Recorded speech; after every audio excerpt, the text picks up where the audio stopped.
My name is Sally Brennan. I'm 34 years old. Last Tuesday, after a 16-hour shift in the operating room, I fell asleep at the wheel on my way home. I woke up in the ambulance, everything hurting, struggling to breathe. The paramedic called my parents. I heard my mother's voice through the phone, clear, cold. Is she dying? No? Then it can wait. Maria needs us right now. Sally's always dramatic. Tell her to stop making a scene. They were 25 minutes away, holding my sister Maria's hand, because she'd gotten a $385 traffic ticket and was having what they called a complete meltdown. 3 hours later, when my father finally walked into that hospital room, he froze in the doorway. Someone was sitting beside my bed. Someone he recognized. His face went pale. His hands started trembling. What are you? Sally, why is she here? And from that moment, everything officially changed. Now let me take you back to where it all began. Monday, October 21st, 11 a.m. I clocked in at Metropolitan General Hospital for what the schedule called a routine trauma rotation. There's no such thing as routine in trauma surgery. By 11:47 a.m., I was already in operating room 2. A 32-year-old man, car accident on the expressway, 3 broken ribs, punctured lung, the same injuries I'd have 24 hours later, though I didn't know that yet. I remember standing over him, my hands steady, making the incision. The attending beside me was Dr. James Kowalski, 29 years old, still learning. I'd trained him myself. Dr. Brennan, he said, chest tube placement looks clean. You want me to close? You do the honors, I told him. You've earned it. The surgery took 4.5 hours. The patient lived. That's all that matters in my line of work. I scrubbed out at 4:18 p.m., checked my phone. Text from my mother, sent at 3:47 p.m.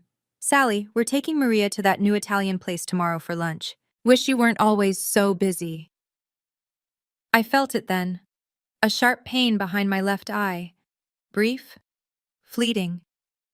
I ignored it. At 6:23 p.m., they rolled another patient into operating room 4. Gunshot wound to the abdomen. 28 years old. Someone's son. Someone's brother. Dr. Brennan, we need you now. He's crashing. I didn't hesitate. I never do. 3 hours later, he was stable. Liver laceration repaired, no permanent damage. He'd wake up the next day and get a second chance at life. I didn't know I'd need someone to give me the same chance in less than 24 hours. The last case came in at 12:47 a.m. Tuesday morning technically. An elderly woman, 68 years old, named Eleanor Vance, ruptured appendix with sepsis, critical. I operated for 2.5 hours. When I finally closed, it was 3:20 a.m. Mrs. Vance opened her eyes in recovery, squeezed my hand, whispered, "Thank you for saving my life." I squeezed back. That's what I'm here for. I didn't tell her that in 12 hours I'd be the one who needed saving, and the people who were supposed to save me wouldn't come. As I scrubbed out at 3:22 a.m., my phone buzzed. Text from Maria. Mom and Dad are taking me to that new Italian place tomorrow. Wish you weren't always so busy. The pain behind my left eye flared again. Sharper this time. I ignored it again. I'd been ignoring a lot of things. I drove home in the dark. The highway was empty at 3:45 a.m. Just me, the streetlights, and the weight of 16 hours on my feet. When I pulled into the driveway at 4:15 a.m., the house was dark. Andrew and Emma were asleep. Our daughter's nightlight glowed pink through her bedroom window. I sat in the car for a moment. Checked my phone. A text from my mother, sent at 11:32 p.m. the night before. Honey, can you send an extra $500 this month? Maria's car insurance went up. You know how tight things are for us.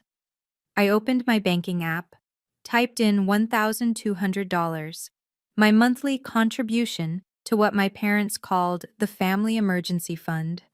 Then I sent another $500 for Maria's insurance. Total, $1,700. My checking account balance, $3,280. I'd made that transfer 84 times before, once a month, for 7 years. $1,200 times 84 months equals $100,800, plus the emergencies, the one-time requests that came 3 times a month. I'd stopped counting those years ago. I sat there in my car, staring at the screen. The loan summary was still open in another tab. The $186,000 refinance loan I'd co-signed in March 2017. Original balance, $186,000. Amount my parents had paid, $0. Amount I'd paid, $43,700. Current balance, $142,300. Still entirely in my name. Andrew had asked me once 3 years ago, "Why do you keep giving them money?" I'd said, "Because they're family." He'd said, "Family doesn't bleed you dry, Sally." I didn't have an answer, so I just kept paying. I went inside, kissed Emma's forehead. She smelled like lavender shampoo and innocence, 5 years old, too young to understand that her mother was teaching her a terrible lesson, that love means erasing yourself, piece by piece, until there's nothing left. I thought, what kind of mother am I becoming? The headache pulsed, harder than before. I took 2 Tylenol and went to bed. I had to be back at the hospital at 2 p.m., just 10.5 hours between shifts. I set my alarm for 12:30 p.m., 8 hours of sleep, maybe. I slept for 7 hours and 45 minutes. Tuesday morning, 7:15 a.m. My alarm didn't go off. I woke up to Emma shaking my shoulder. "Mommy, we're going to be late for school." I jolted awake, looked at my phone. I'd slept through the alarm. Andrew was already gone. He'd left a note. "Didn't want to wake you. You needed the rest. I'll pick up Emma after work. Love you." I made breakfast, poured cereal. Emma ate in silence, swinging her legs under the table. "Mommy, why do you look sad?" "I'm not sad, sweetie. Mommy's just tired." "You're always tired." She was 5 years old, and she was right. At 7:48 a.m., my phone buzzed. Text from my mother. "Sally, did you send the money? Maria's insurance company called. They need payment by Friday or they'll drop her." I didn't respond. I'd already sent it. I drove Emma to Riverside Elementary, dropped her off at 8:03 a.m. She turned and waved before running inside, her little backpack bouncing. I drove to the hospital. I had 3 consults scheduled. A tumor board meeting at 2 p.m. The headache was back, a constant throb behind my left temple. I stopped at a gas station, bought a large coffee and a bottle of Tylenol, took 2 pills dry. By noon, the pain was an 8 out of 10. By 3:30 p.m., I was on the floor of the doctor's lounge and someone was screaming my name. But let me back up, because what happened in those 3 hours is important.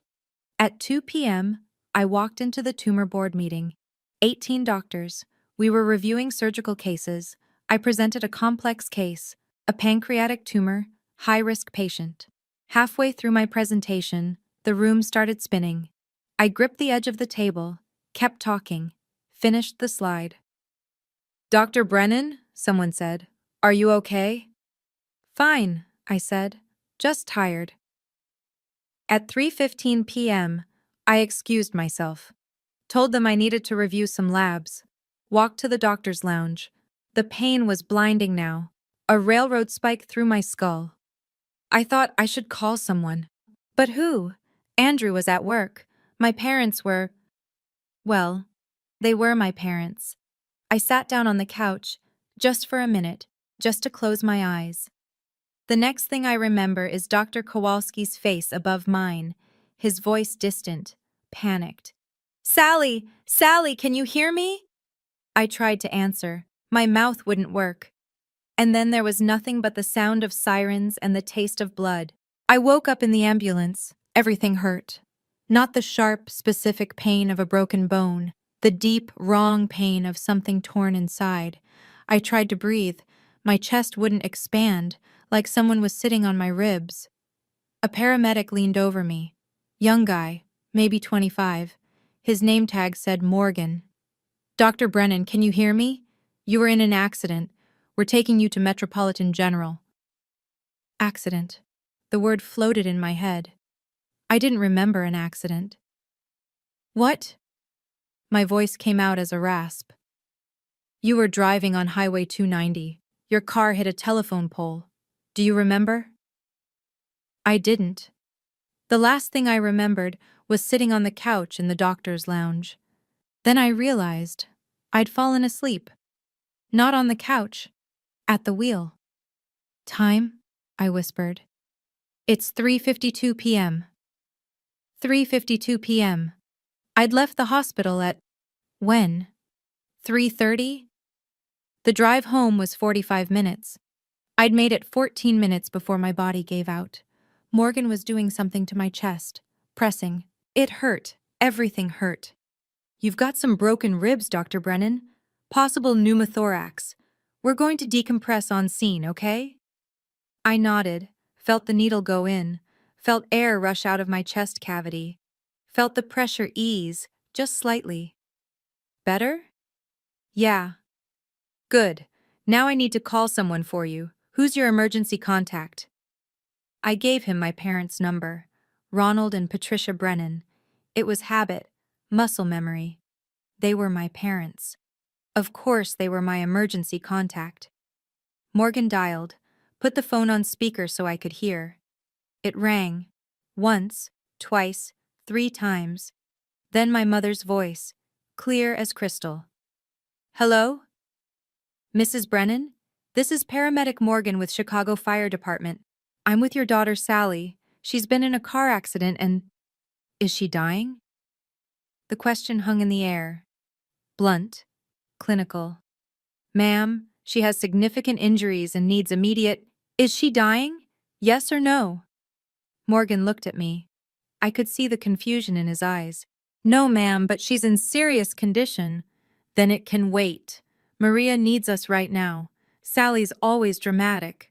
Tell her to stop making a scene. I heard my father's voice in the background. Who is it? It's about Sally. She's fine. She had a fender bender or something. Mrs. Brennan, Morgan said, his voice tight. This isn't a fender bender. Your daughter has… Click, she hung up. Morgan stared at the phone, then at me. Did she hang up? I closed my eyes. Yeah. Should I call back? No. Because I knew. They weren't coming. Not for me. Not when Maria needed something. Not for a $385 traffic ticket. And certainly not for her older sister who was, as always, being dramatic.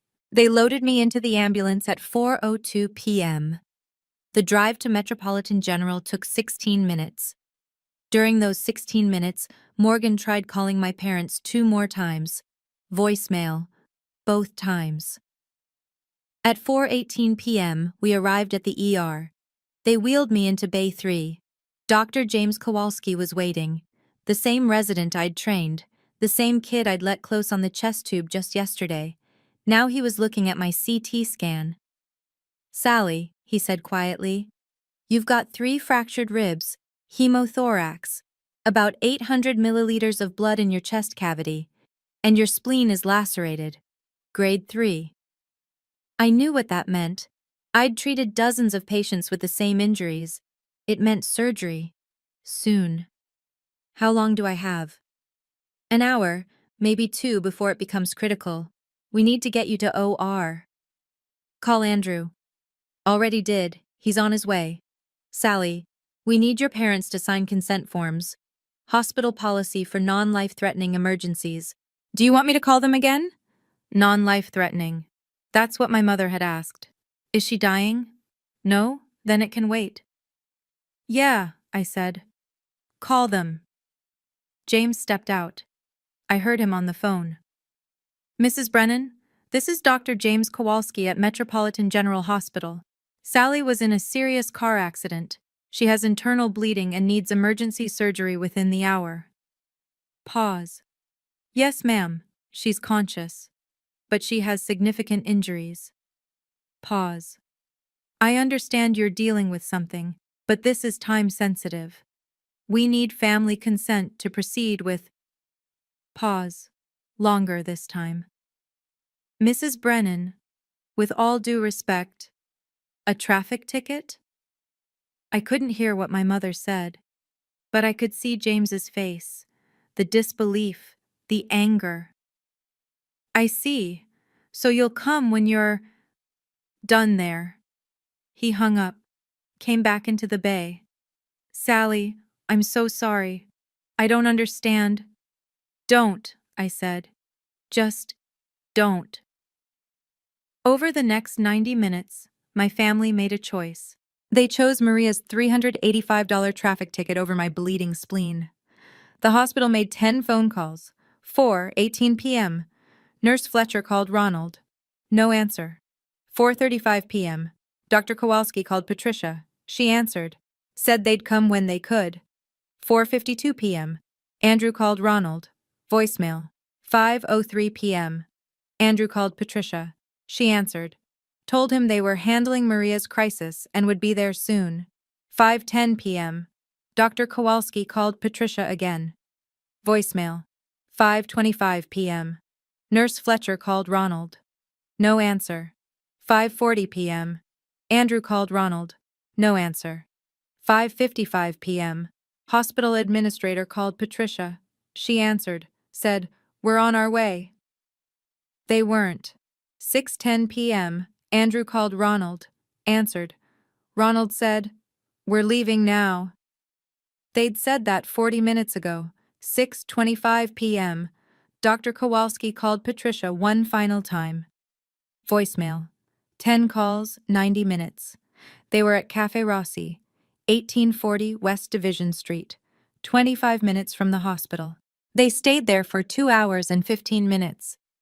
From 3:30 p.m. to 5:45 p.m. Because Maria had gotten a $385 traffic ticket for running a red light at the intersection of State and Madison, her 4th violation this year. I'd paid for the other 3, $735 total. At 5:20 p.m., Dr. Kowalski came back to my bay. Sally, we can't wait any longer. I'm invoking emergency surgical consent, but I want you to know, I called your parents 5 times. I know. What's Maria's emergency? A traffic ticket. A traffic ticket. He said it flat. Like he was testing whether the words made sense out loud. They didn't. Your mother said it was $385. I started laughing, then crying. Then I couldn't breathe again. They wheeled me to OR4 at 5:38 p.m., the same operating room where I'd saved a man's life the night before. Now I was the one on the table. Andrew arrived at 5:45 p.m. He'd been picking up Emma from school when he got the calls. He drove 80 miles an hour across the city. He ran 3 red lights. He made it in 22 minutes. My parents were 25 minutes away. And they took 3 hours and 12 minutes. Andrew signed the consent forms at 5:48 p.m. His hands were shaking so hard he could barely hold the pen. The anesthesiologist put the mask over my face. I counted backward from 10. 10. 9. 8. The last thing I thought was, they're not coming. I woke up at 8:32 p.m. in the ICU, Bay 6. The surgery had taken 2 hours and 12 minutes. Dr. Raymond Castellano, the attending trauma surgeon, had repaired my spleen, inserted a chest tube, stabilized my ribs. I'd received 2 units of blood. I'd live. Andrew was sitting beside my bed. His eyes were red. He hadn't shaved. He was wearing the same clothes from this morning. Hey, I whispered. He grabbed my hand, kissed my knuckles, started crying. You scared the hell out of me. Sorry. Don't apologize. Just don't do that again. Deal. Your parents? Don't. Sally, they didn't get here until 6:50. You were already in surgery. And when they walked into the waiting room, you know what your mother's first words were? I didn't want to know. She asked if the car was totaled, because if it was, insurance should cover a replacement. She wanted to know if your policy was comprehensive. I closed my eyes. She asked about the car. Yeah. Not about me. Not first, no. I should have been surprised. But I wasn't. Because that's who they'd always been. I'd just spent 34 years pretending otherwise. Andrew, I said, I need you to do something for me. Anything. Call Dr. Hartwick. Tell her I need to see her. Tonight if possible. Doctor. Hartwick? Your boss? Yeah. Sally, what's going on? I looked at him. Really looked at him. This man who'd driven 80 miles an hour across Chicago, who'd run red lights, who'd signed consent forms with shaking hands. This man who'd shown up. I'm done, I said. I'm done paying. I'm done pretending. I'm done being the good daughter who erases herself so they can keep pretending Maria is fine and I'm the problem. Okay? I'm going to need witnesses. I'm going to need records. And I'm going to need you to trust me. I trust you. Call Dr. Hartwick. He called. She came. And when my parents finally walked into that ICU room the next morning, they found someone sitting beside my bed. Someone they recognized. Someone they feared. Dr. Evelyn Hartwick, Chief Medical Officer, my boss, my witness, and the woman who would help me end this. Let me take you back 7 years. March 2017.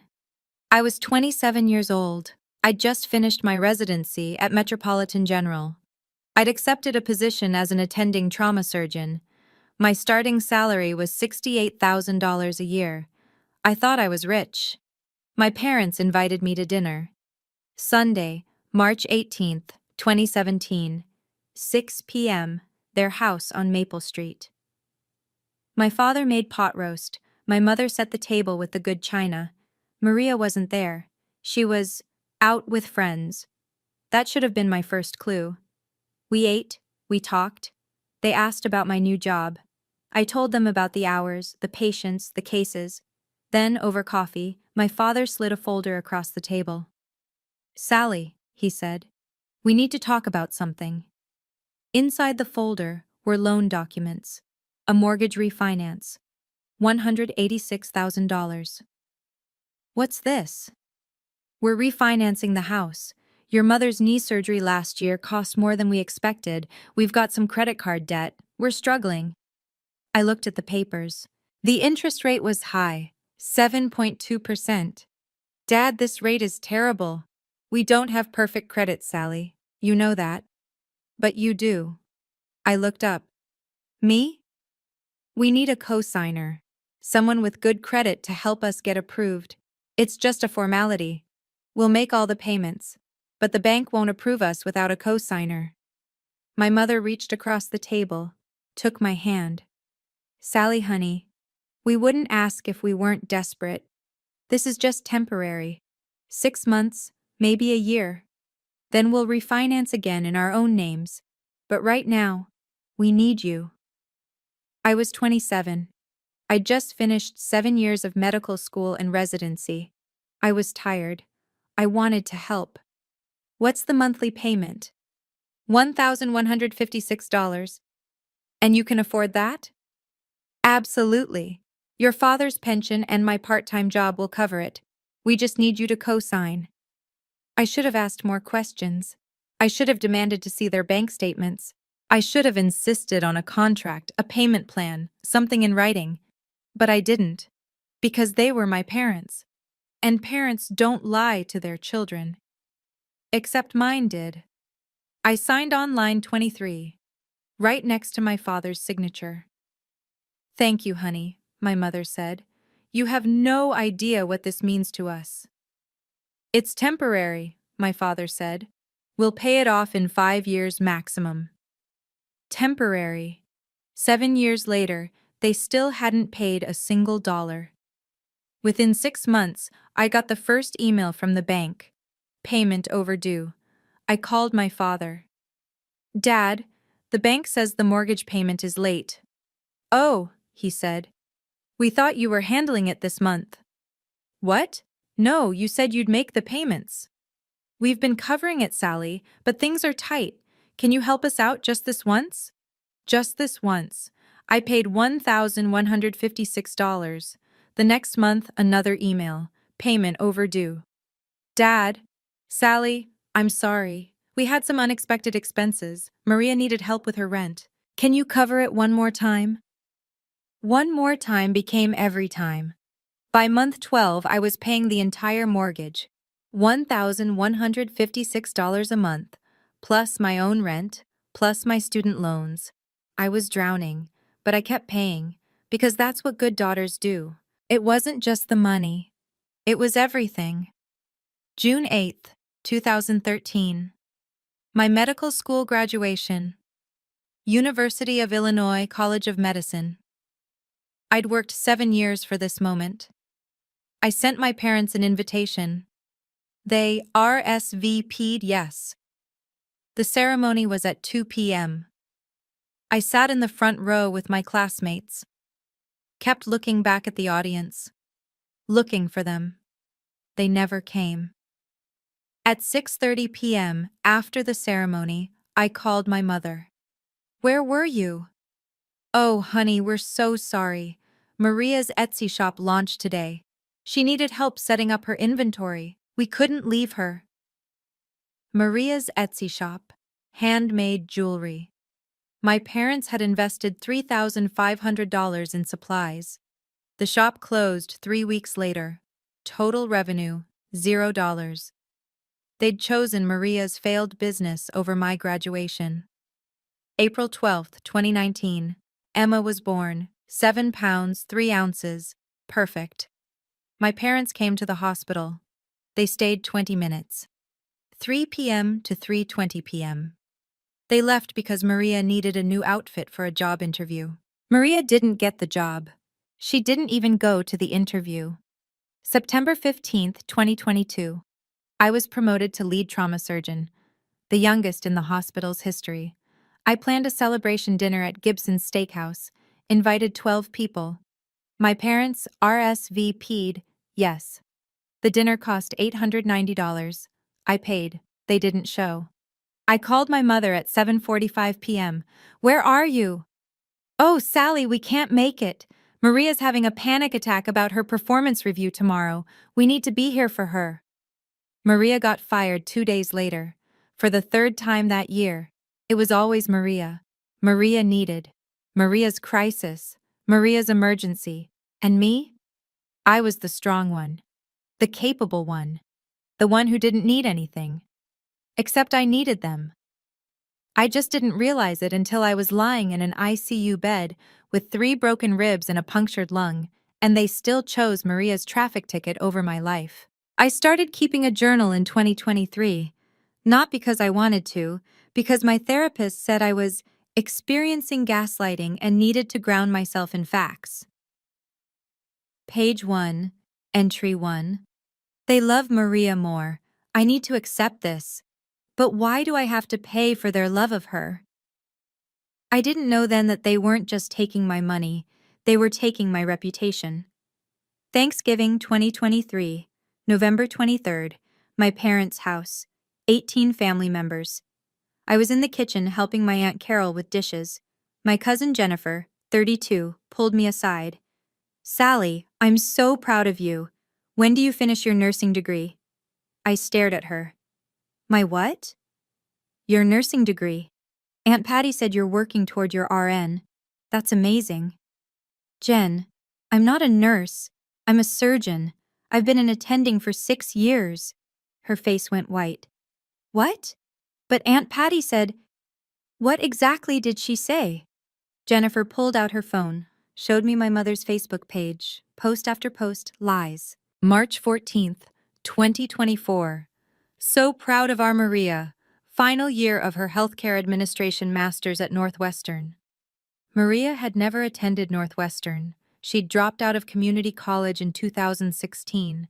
She'd earned 14 credits total. I'd paid off her $8,200 in student loans in 2018.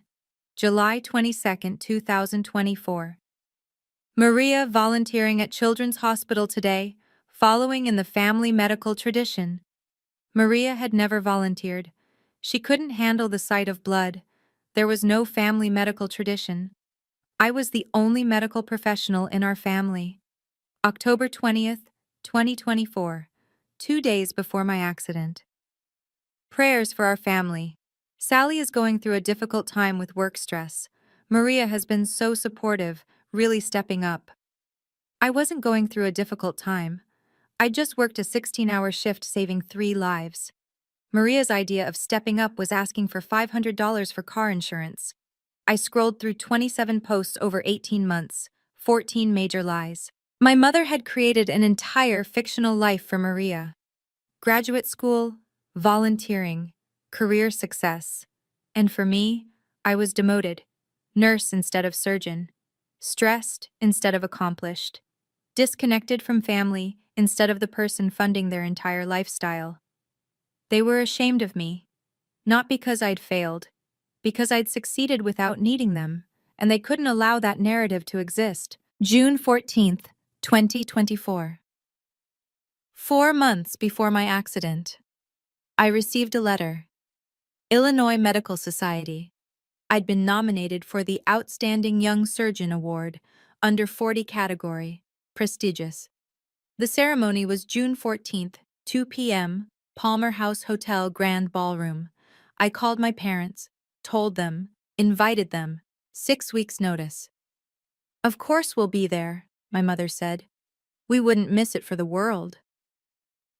June 14th arrived. I wore my best dress. Andrew wore a suit. Emma wore a pink dress with white ribbons. We arrived at the Palmer House at 1:30 p.m. The ballroom was full, 200 guests. Each of the 8 nominees had a table reserved for family. 6 to 8 seats per table. I looked around, saw Dr. Laura Bennett with her family, 11 people. Parents, siblings, grandparents. They'd made banners, brought flowers. My table had 3 seats filled. Andrew, Emma, me. At 11 a.m. that morning, I'd received a text from my mother. So sorry, honey. Maria's landlord is evicting her, and we have to help her move today. You understand. Congrats on the award. We're so proud. Maria wasn't being evicted. She'd violated her lease with noise complaints. She'd end up moving into my parents' basement 2 weeks later, where she still lived, rent-free. At 2:30 p.m., they announced the winner. Dr. Sally Brennan, Metropolitan General Hospital. I walked to the stage, accepted the plaque, the $5,000 grant for surgical education, the recognition. I gave my speech, thanked my husband, my daughter, my colleagues. I didn't mention my parents, because how do you thank people who are never there? I sat down. Emma climbed into my lap, whispered, "Mommy, you won. Where's Grandma and Grandpa?" "They couldn't make it, baby." Because of Aunt Maria? She was 5 years old, and she already knew. That night, I got a Facebook message from my mother. Not congratulations, just, "Did you see Maria's post? She's really struggling. Can you send $800? Her deposit was higher than expected." I stared at the message for a long time. Then I closed my laptop, and for the first time in 34 years, I said no. Wednesday morning, October 23rd, 8:20 a.m. I woke to voices outside my ICU room. My parents, arguing with someone. "We're her parents. We have a right to see her." "You have the right, Mrs. Brennan. But Dr. Brennan requested someone be present when you arrive." The door opened. Mom, Dad, Maria on her phone scrolling Instagram, and behind them, standing like a guardian, was Dr. Evelyn Hartwick, 62 years old, Chief Medical Officer of Metropolitan General Hospital, silver hair, steel spine, 28 years in trauma medicine, my boss, my mentor, and now, my witness. My father's face went white. "Dr. Hartwick, We didn't know you'd be sitting with one of my best surgeons after her family failed to show up for 3 hours. Yes, Mr. Brennan, I'm here. She gestured to the chairs. Please, sit down. My mother was complaining about parking. $22. Can you believe that? $22 for 3 hours. Parking validation was free. They just had to ask. Maria was still on her phone. Didn't look up. Didn't say hello. Ronald stood by the door, hands in his pockets. Wouldn't meet my eyes.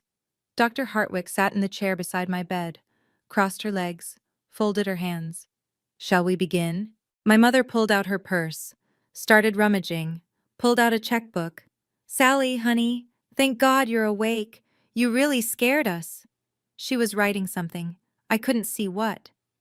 Though I told the doctors you were fine, you've always been so strong. You can handle anything. She tore out the check, handed it to Maria. $385. Maria smiled, tucked it into her purse. Andrew saw it before I did. He was sitting in the corner. He'd been there all night, unshaven, same clothes as yesterday. Wait, Patricia, is that the account Sally set up? My mother blinked. Well, yes, it's the family account. Sally said it was for emergencies. The family emergency account. I'd opened it in November 2017, 6 months after co-signing the loan. I deposited $200 every month. For emergencies, 7 years, $200 times 84 months, $16,800 total deposited. The account currently had $12,600. I'd never withdrawn a penny. But apparently, my parents had. $4,200 over 7 years, without telling me.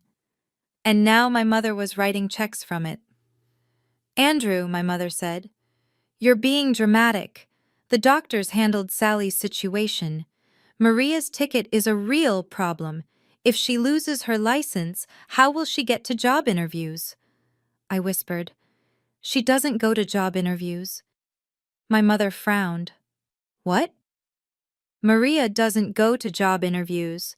She's been unemployed for 8 months. She's had 3 interviews scheduled this year. She skipped all of them. Maria looked up from her phone. That's not true. July 18th, marketing position at TechFlow, you overslept. I was sick. August 9th, receptionist at Wilson & Associates. You said the commute was too far. It was an hour each way. September 22nd, data entry at Riverside Insurance. You didn't show up because you had a headache. Maria's face flushed. I did have a headache. But you went shopping that afternoon, posted 7 Instagram stories at Nordstrom. Silence, doctor. Hartwick hadn't said a word. She was just watching, taking it all in. Sally, don't be selfish, Maria said finally. You have money. I don't. That's not my fault. And there it was, the script they'd been reading from my entire life. I pulled the oxygen tube from my nose. Andrew started to protest. I raised my hand. No, let me say this. I looked at my parents, really looked at them. For the first time in my life, I saw them clearly. My father, 63 years old, retired from the city planning department, pension of $2,100 a month, spent his days watching TV and complaining about money. My mother, 60 years old, worked part-time at a flower shop, made $1,100 a month, spent her days on Facebook creating a fictional life for Maria. And Maria, 38 years old, living in their basement. No job, no prospects, no intention of changing. I want you to leave, I said. Now. My mother gasped. Excuse me? Sally, we are your parents. Get out. Sally, you're not thinking clearly. I'm more clear than I've ever been. Get out, or I'll have security remove you. My father stepped forward. Sally, you're on medication. You're not yourself. I'm exactly myself. I've been paying your bills for 7 years. I've been funding Maria's life for 7 years. And yesterday, when I was dying, you chose a $385 traffic ticket over me. Get out. My heart rate monitor started beeping. 132 beats per minute. A nurse came in, looked at the monitor, looked at my parents. "I'm going to have to ask you to leave. The patient needs to rest." "We're her family," my mother said. Dr. Hartwick stood. "Leave. Now." Her voice wasn't loud. It didn't have to be. It was the voice of someone who'd spent 30 years telling families their loved ones were dead. The voice of absolute authority. My parents left. Maria paused at the door. "You're going to regret this." I didn't answer. When the door closed, Dr. Hartwick sat back down. "How long has this been going on, Sally?" I started to cry. 34 years.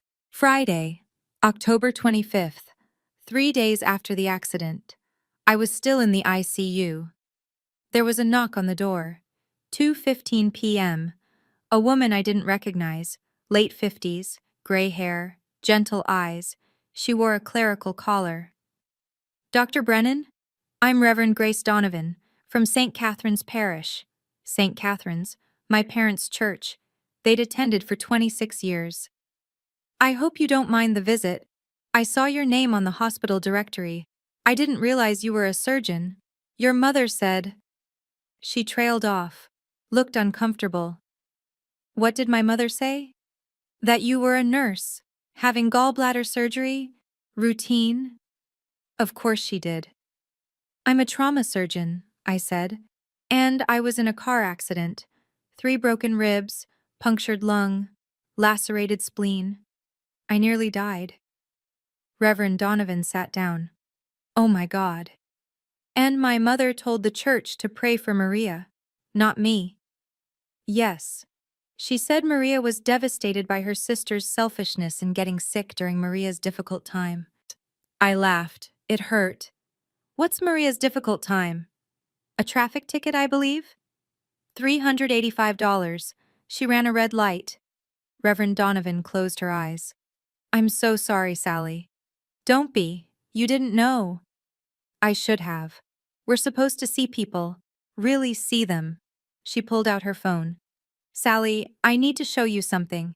Your mother posted in our parish Facebook group." She turned the screen toward me. The post was from Wednesday at 10 p.m. "Thank you for your prayers. Sally is fine, as we knew she would be. Please continue praying for Maria, who is struggling with the stress of her sister's drama. Hashtag family first, 84 likes, 23 comments, all sympathizing with Maria. None asking about me.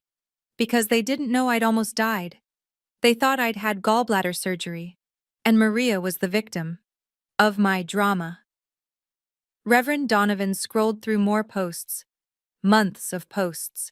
March 2024. Maria is in her final year of Healthcare Administration Masters at Northwestern. So proud. July 2024.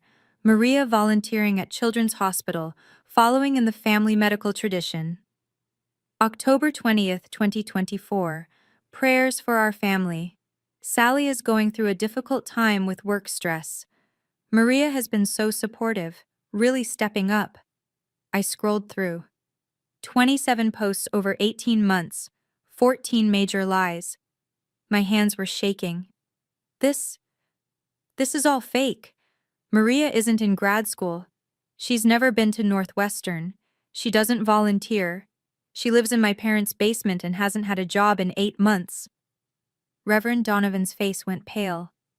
And the family medical tradition? I'm the only medical professional in my family. I'm a trauma surgeon. Maria can't handle the sight of blood. Reverend Donovan was quiet for a long time. Then she said, "Sally, in 2 weeks there's a parish appreciation dinner, November 8th. Your parents are being honored for exceptional family values and community service. They're receiving the St. Catherine's Family of the Year award." I stared at her.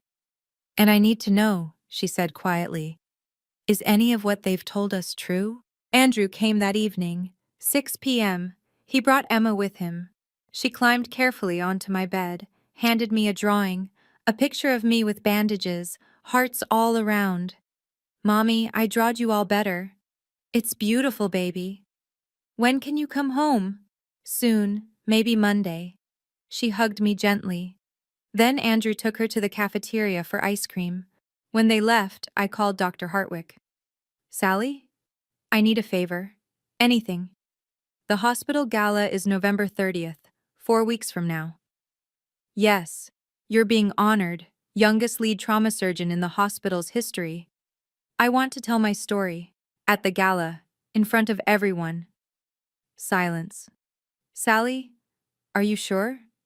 I'm sure. My entire department will be there. Hospital administration, donors, board members, and my parents, because they RSVP'd yes, 3 seats at my table. What are you going to say? The truth. All of it. With receipts. Receipts? Bank statements, loan documents, text messages, emails, Facebook posts. 7 years of evidence. Another pause. This will be public, Sally. Once you do this, there's no going back. I know, that's the point. Okay, I'll help you. What do you need? Time to speak, and your support. You have both. Over the next 3 weeks, I compiled everything. Andrew brought my laptop.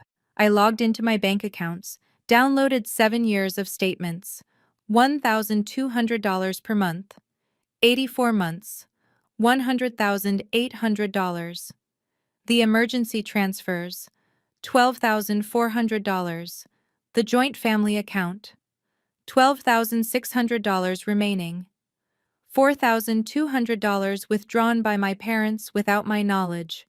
Total, $117,200. Then the loan. Original balance, $186,000. I'd paid $43,700. My parents had paid $0. Total financial support over 7 years, $160,900. I created a PowerPoint, 12 slides. Slide 1, timeline of October 22nd. The 10 phone calls they ignored. Slide 2 to 4, bank statements, transfers, loan documents. Slide 5 to 6, text messages requesting money. Slide 7, photo of me alone at the Outstanding Young Surgeon Award ceremony. June 14th, 2024. Slide 8 to 9, church Facebook posts. The lies about Maria. Slide 10, total calculation, $160,900. Slide 11 to 12, medical records from October 22nd, redacted for privacy, but showing the severity, the 10 calls, the 3-hour delay, 247 pages of evidence, undeniable. Andrew saw the PowerPoint on November 5th. Sally, this is too much? No, it's perfect. But once you do this, your relationship with them is over. It's already over, they just don't know it yet. He pulled me close. I'm proud of you.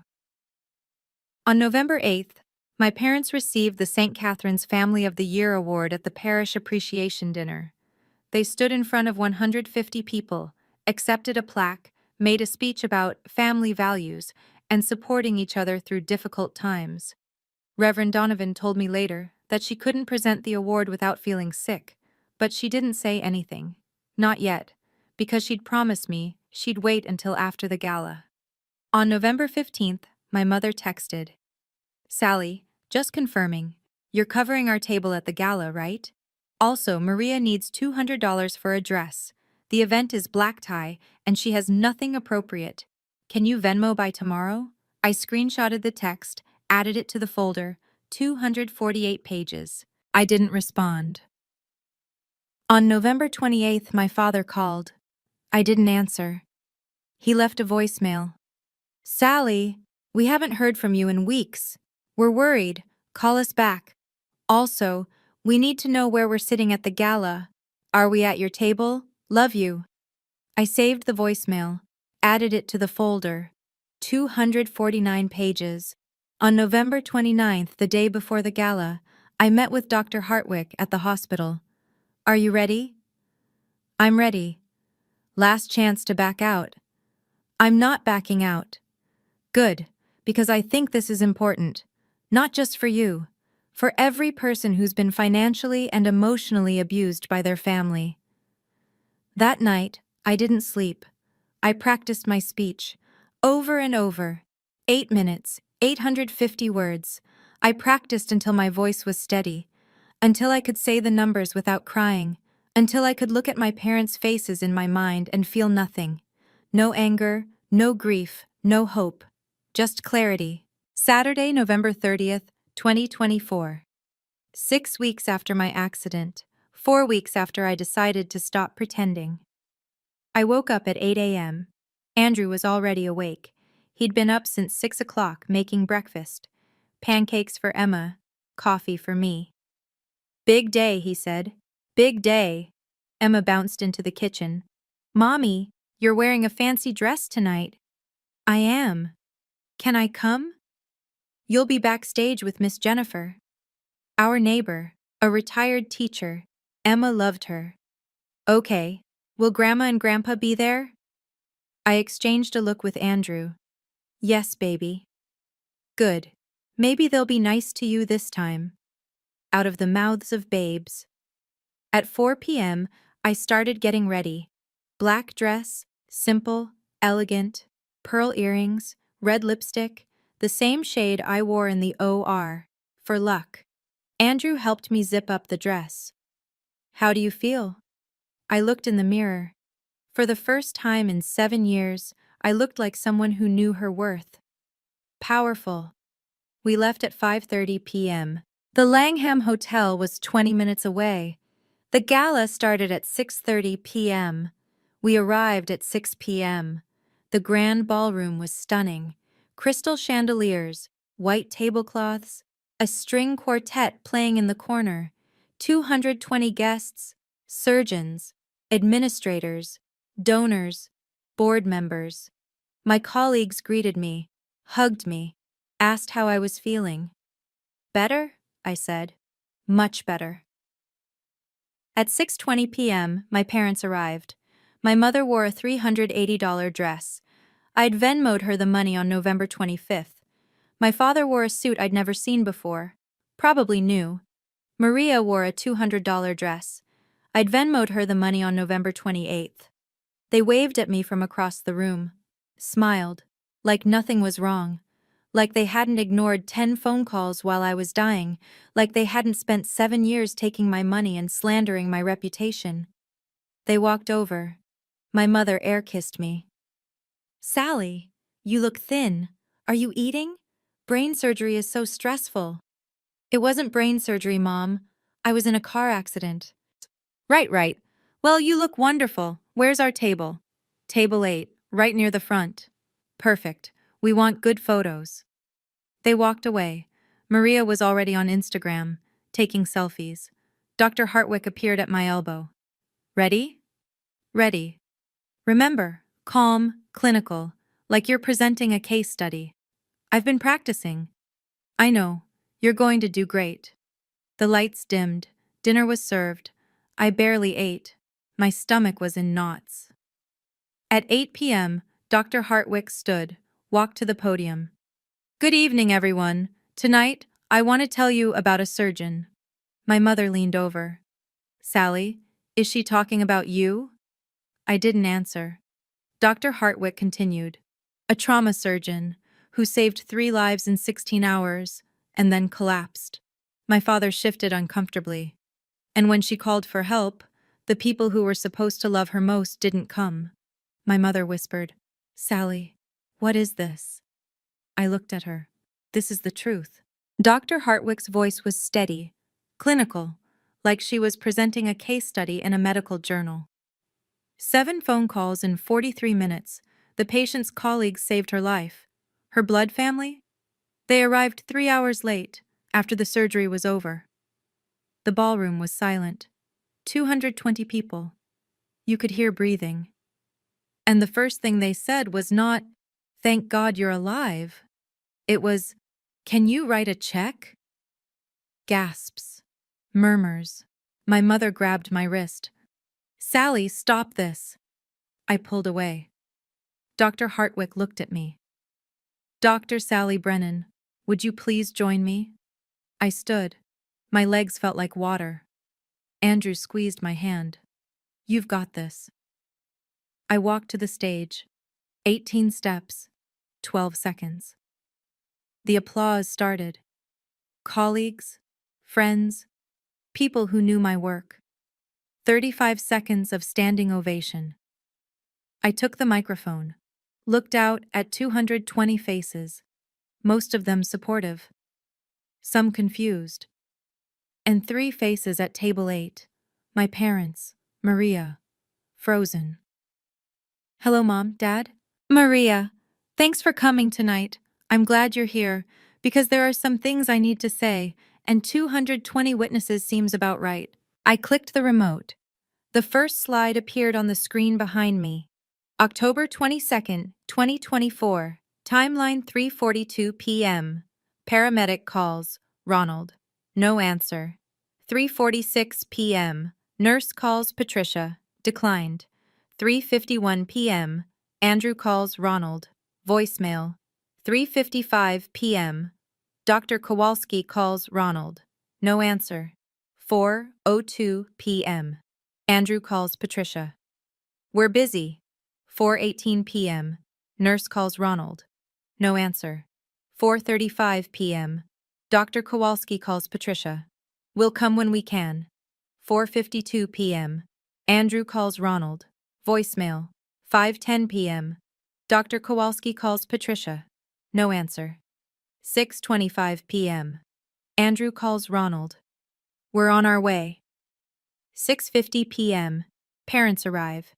3 hours, 8 minutes after first call. Murmurs through the audience. This is a timeline, I said. October 22nd. 10 phone calls. 90 minutes. While I had 3 broken ribs and a punctured lung and was bleeding internally. Click. My parents were 25 minutes away. At a cafe, with my sister Maria, who was crying over a $385 traffic ticket. More murmurs. Some gasps. Click. Next slide. Loan document, March 18th, 2017. Original amount, $186,000. Co-signers, Ronald Brennan, Sally Brennan. Monthly, payment, $1,156. This is a bank document, March 2017. My parents asked me to co-sign a $186,000 loan. I was 27. They said it was temporary. They promised to pay every month. Click. Payment history. 2017 to 2024. Total payments made by Ronald and Patricia Brennan. $0. Total payments made by Sally Brennan. $43,700. Current balance. $142,300. This is 7 years of payment history. Every payment made by me, 0 payments made by them. The audience was dead silent now. Click. Monthly transfers. 2017 to 2024. Amount, $1,200 per month. Duration, 84 months. Total, $100,800. This is my Venmo history. $1,200 every month for 84 months. They told me it was for Maria's therapy fund. Click. Maria has never been to therapy. Maria stood up. This is humiliating. You're making us look like what, Maria? I didn't raise my voice. I didn't need to. Like people who take $100,800 from their daughter and then can't drive 25 minutes when she's dying? She sat down. My mother was crying. Real tears or fake ones? I couldn't tell anymore. I didn't care. Click. Next slide. Screenshots of Facebook posts. My mother's account. Post 1. March 14th, 2024.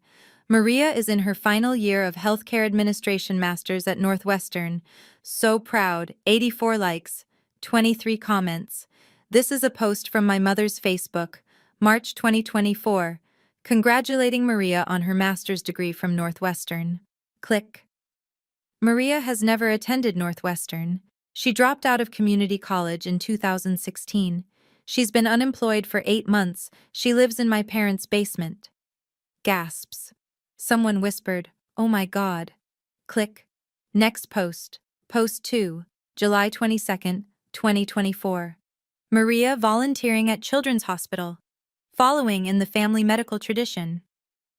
This post is from July, praising Maria for volunteering, for following in the family medical tradition. Click. Maria has never volunteered. She can't handle the sight of blood, and there is no family medical tradition. I'm the only medical professional in my family. I'm a trauma surgeon. Maria can't even hold down a job as a receptionist. The audience was shifting now. Uncomfortable, angry, click. A photo, me on stage. Alone. June 14th, 2024. Outstanding Young Surgeon Award. June 14th, 2024. This is a photo from June 14th. The Illinois Medical Society gave me the Outstanding Young Surgeon Award. I invited my parents 6 weeks in advance. They RSVP'd, yes. Click. They didn't come. They were helping Maria move, for the 4th time that year, into their basement, where she still lives, rent-free. I paused. I stood on that stage and thanked my husband, my daughter, and my colleagues. I didn't mention my parents. Because how do you thank people who were never there? Click. Total financial support, 2017 to 2024. Loan payments, $43,700. Monthly transfers, $100,800. Emergency fund contributions, $16,800. Total, $161,300. This is the total, $161,300. Over 7 years. Every dollar paid by me. I let that sink in. $161,300 divided by 2,920 days equals $55.24. That's what my family cost me. Per day. For 7 years. Click. I'm a trauma surgeon. I make life or death decisions. I've held beating hearts in my hands. I've told families their loved ones didn't make it. And I could do all of that, but I couldn't say no to my parents. I looked at my mother. Until now. My father stood, grabbed his coat. We're leaving. This is abuse. Dr. Hartwick stepped to a second microphone. Mr. Brennan, sit down. I'd never heard her use that tone. The CMO tone. The you will comply tone. We are not finished. Your daughter saved 3 lives the night before she nearly died. She collapsed in this hospital. She was saved in this hospital. By her colleagues, not by you. And you want to leave because she's telling the truth? My father sat. Dr. Hartwick looked at the audience. 3 of Sally's colleagues would like to speak, starting with Dr. James Kowalski, the surgeon who found Sally and called you 7 times. James walked to the stage, 29 years old, the resident I'd trained, the kid who'd called my parents while I was dying. He took the microphone, looked at my father. Mr. Brennan, I've been a surgeon for 4 years. I've called families to tell them their loved ones were in accidents. And I've never had a parent say their child could wait. His voice was shaking. I called you at 3:42 p.m. You didn't answer. I called at 3:55. Voicemail. I called at 4:02. You declined. He pulled out his phone, read from his notes. At 4:35 p.m., I called Mrs. Brennan. I told her Sally had internal bleeding. She needed surgery. You know what your wife said to me? He looked at my mother. She said, Sally is strong. She's a doctor. She knows how to handle this. Right now, my other daughter is having a mental breakdown over a ticket that could affect her record. Sally would want us to prioritize Maria. She always does. His voice cracked. A mental breakdown. Over a $385 traffic ticket. While Sally was drowning in her own blood, he turned to the audience. I've seen families drive through blizzards to get to their loved ones. I've seen parents sleep in waiting rooms for weeks. I've seen siblings donate kidneys without hesitation. But I've never seen a family take 3 hours to drive 25 minutes because they were dealing with something else. He looked at me. Sally saved my career once. I messed up a chest tube insertion my first year. Patient started crashing. Sally stepped in, fixed it, never reported it, never told anyone. She just said, "We all make mistakes, I've got your back." And when she needed someone to have her back, her family was at a cafe, paying for Maria's lunch. He handed the microphone back. The audience erupted in applause. Nurse Diane Fletcher, 44 years old, ICU supervisor, took the stage next. "I've been a nurse for 22 years. I've made a lot of difficult phone calls, but I've never had a parent say their child could wait when I told them their brain was sorry, when I told them they had internal injuries." She pulled out her phone. "I documented my call with Mrs. Brennan. We document everything in medicine, for legal reasons." She read from her notes. October 22nd, 3:46 p.m. Called Patricia Brennan. Conversation duration, 4 minutes, 12 seconds. I said, "Mrs. Brennan, this is Nurse Fletcher at Metropolitan General. Your daughter Sally was in a serious accident.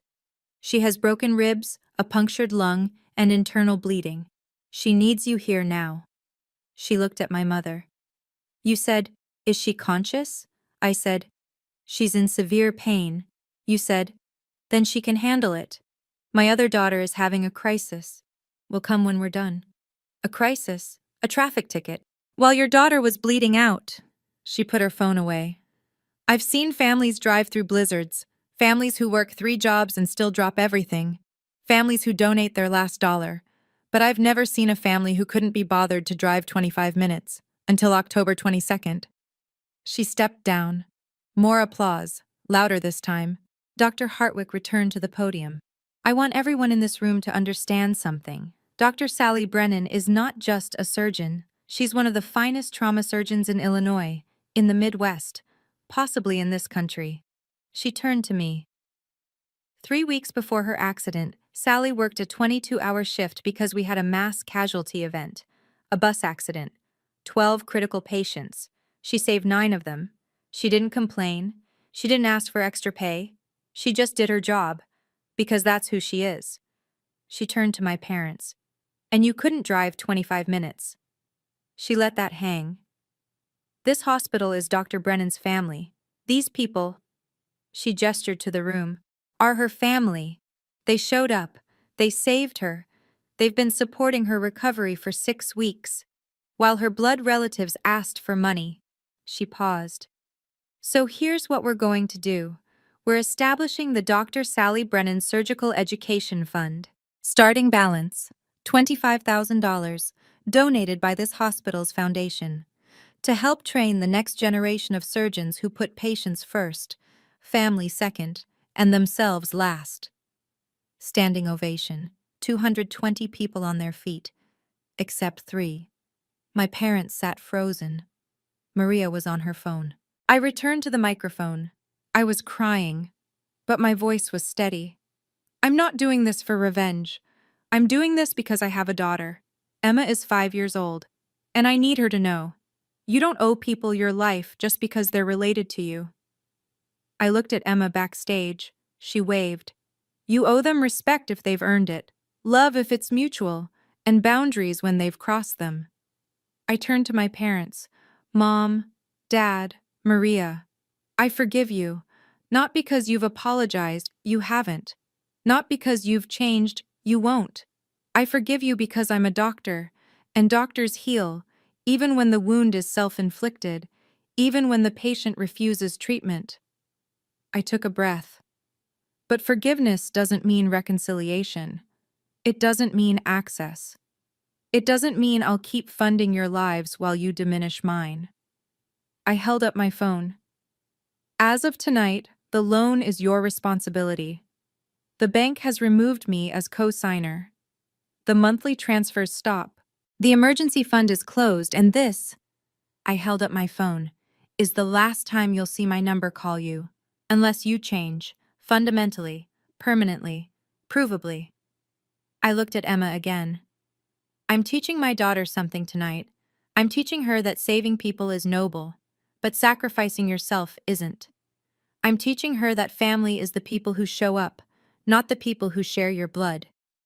I put the microphone down, walked off the stage. Andrew was waiting. He wrapped his arms around me. I buried my face in his shoulder. And for the first time in 34 years, I felt light. Behind me, I heard my mother say, "We're leaving. This is abuse." And someone, I think it was Reverend Donovan, said, "No, Patricia, what you did was abuse. This is consequences." By 11 p.m., the gala was over. By 11:47 p.m., 18 of the 32 videos recorded were posted on Facebook, Instagram, and TikTok. I'd given permission at the start of my speech. Signed releases. I wanted this public. By Sunday morning, 8 a.m., the combined view count was 340,000. By Sunday evening, 8 p.m., it was 892,000. The comments were overwhelming, 12,400 and counting. Andrew showed me his phone Sunday morning. "You've gone viral. Is that good? Look at the comments." I scrolled. "This woman is a hero. Her parents are monsters. I'm a nurse and I'm sobbing. She deserves better. $161,000. And they couldn't drive 25 minutes? I hope they lose everything. My daughter is a doctor. If I ever treated her like this, I'd deserve worse than public humiliation." My phone was ringing. Unknown numbers. Reporters, probably. I turned it off. Monday morning, 9:20 a.m. My phone rang. Blocked number. I almost didn't answer. Then I thought, what if it's the hospital? I picked up. "Dr. Brennan?" "Yes." "This is attorney Michael Greenspan. I represent your parents. They're requesting a cease and desist regarding the videos from Saturday's event." I smiled. "The videos I explicitly gave permission to record? The videos showing documented financial records that I own? Good luck with that, Mr. Greenspan." "Dr. Brennan." "Tell my parents if they want to sue me, they're welcome to try.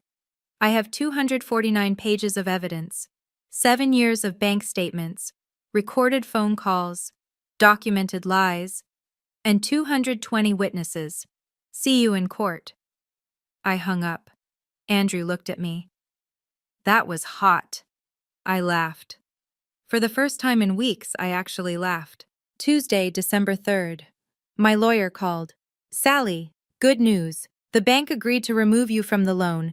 Your parents are now solely responsible for the $142,300 balance." "Can they afford it?"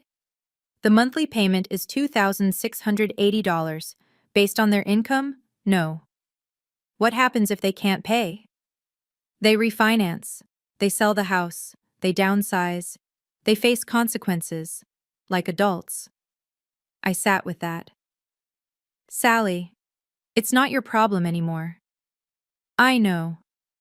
But it didn't feel real yet." Thursday, December 5th. I got a text from Maria. First contact since the gala. "You ruined our lives. Mom and Dad might lose the house. Are you happy now?" I stared at the text for a long time. Then I typed, "I didn't ruin your lives. I stopped funding them. There's a difference. Also, you're 38 years old. Get a job."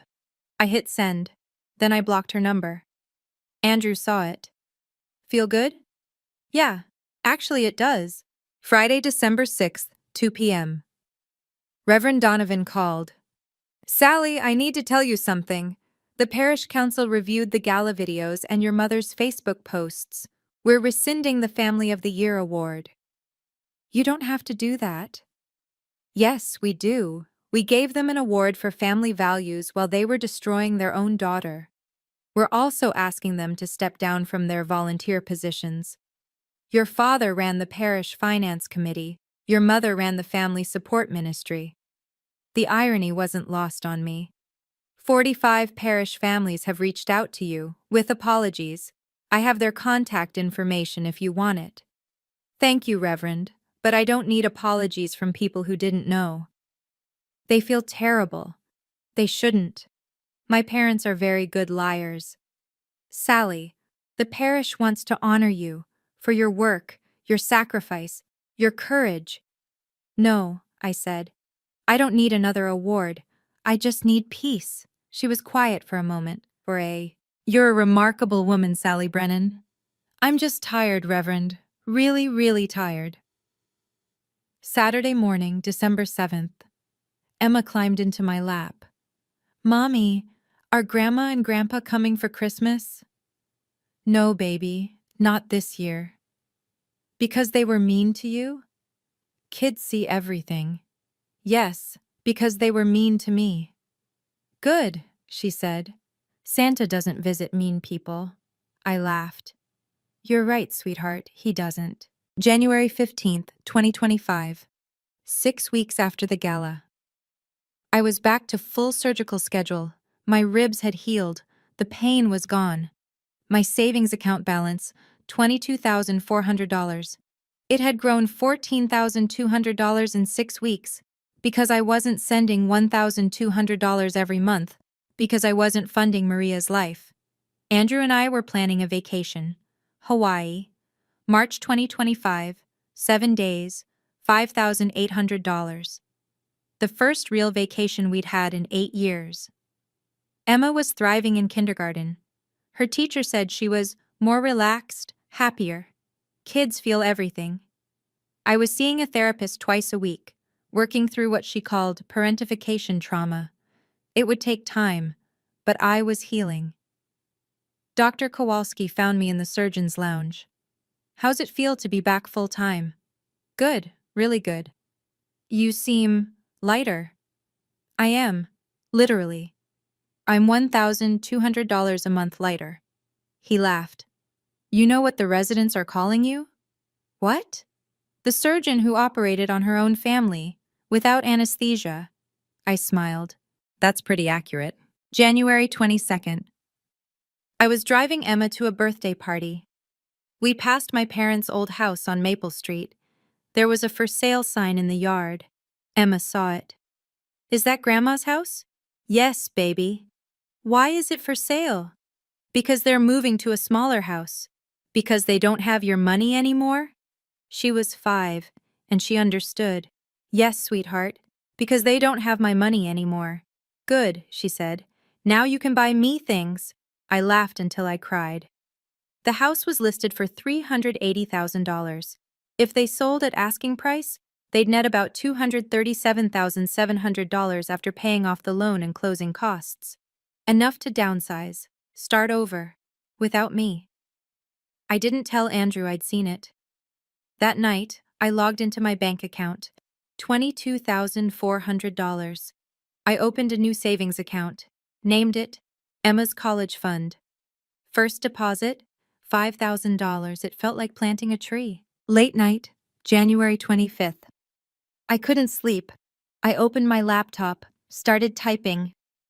Dear Mom and Dad, I'm not sending this, but I need to write it. You taught me that my worth was measured in what I could give, not who I was. And I believed you.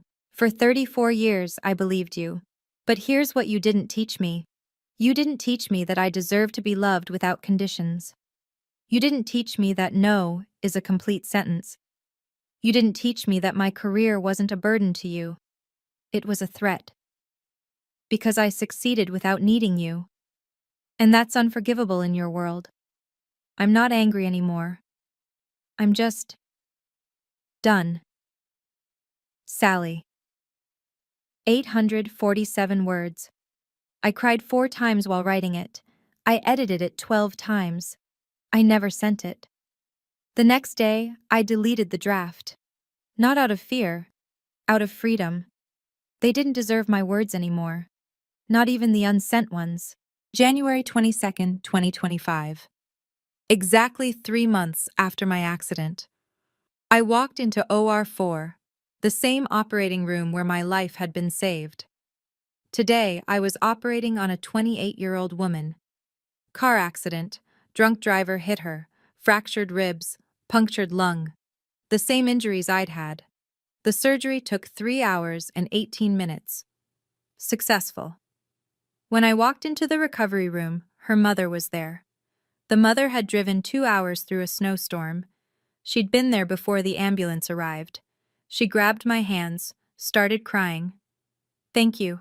Thank you for saving my daughter. I watched her hug her daughter. Real love, unconditional, present. Dr. Kowalski came up behind me. You good? Yeah, I'm good. Thinking about your parents? No, I said, and I meant it. I'm thinking about Emma, about the kind of mother I want to be. What kind is that? The kind who shows up. I scrubbed out, looked at my reflection in the steel. I had a thin scar on my left wrist from the accident. A reminder. My phone buzzed. Andrew, Emma wants to know if you're coming to her school play tomorrow. I smiled, typed back, front row, I'll be there. Because that's what family does. Real family. They show up.